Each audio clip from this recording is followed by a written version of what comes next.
Did you know that the Westland Lynx, a British multi-purpose military helicopter, is the world's first fully aerobatic helicopter with the ability to perform loops and rolls? You know, the type of helicopter you get into and it would make you feel so sick that you puke all over the captain. Yeah, that type of helicopter. In 1986, this helicopter was pimped up, or as some would say, specially modified to set the current official airspeed record for helicopters at a whopping 400.87 kilometers per hour. That is pretty fast. It's very fast, and that record has remained unbroken as of 2016. Isn't that impressive? When you come to think of it, is it really that impressive? Let us do some comparison.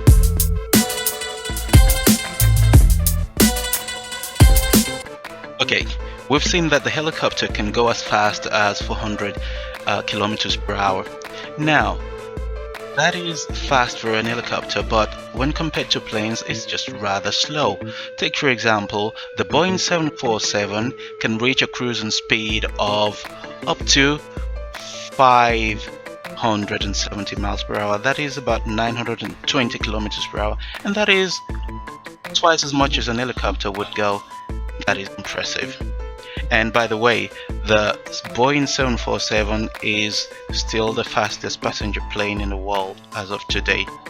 So that is twice as fast as an helicopter, or as the fastest helicopter. When you come to think of it, what about the Concorde? Well, the Concorde is no longer in service, and a fighter jet doesn't really compare. So the helicopter is pretty slow.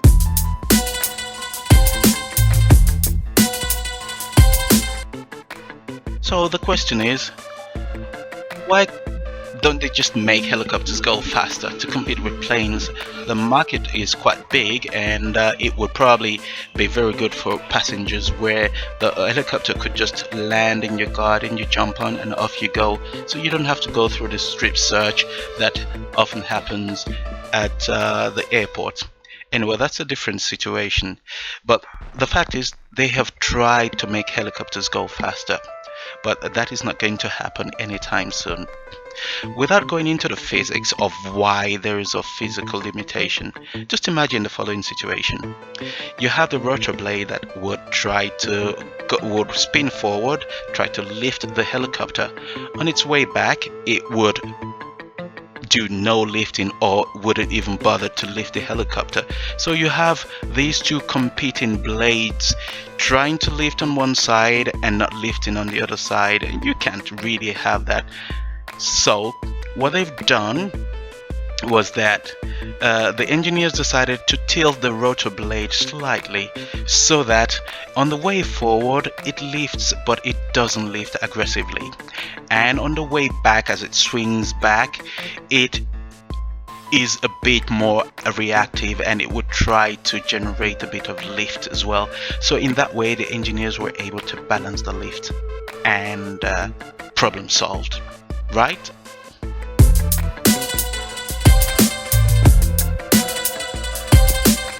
Well, not quite. The problem wasn't solved. You have another problem that limits helicopter speed.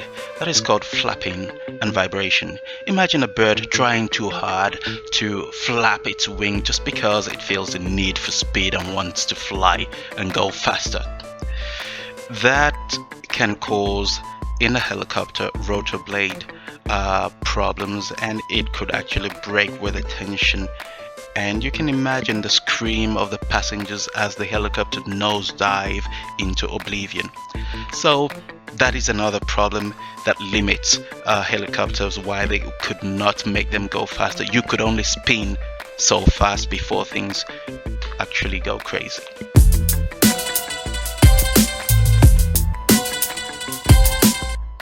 Okay, so why not just remove the rotor blades altogether? Why not design a helicopter without rotor blades? What? You can't even get the engineers to give internet speed, great internet speed for everyone. You want them to start doing the unattainable. If you want vertical lift, hovering like a hummingbird, you will need those rotor blades. Not unless some genius, probably who hasn't already seen the light of day, comes along and he would invent the next best thing after sliced bread, and he makes that happen. But for the moment, rotor blades are here to stay.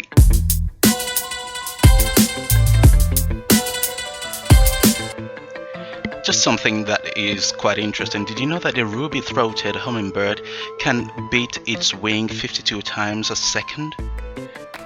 If you can create a helicopter that can pull that off, you might be the next trillionaire. So what are you waiting for? Get to work.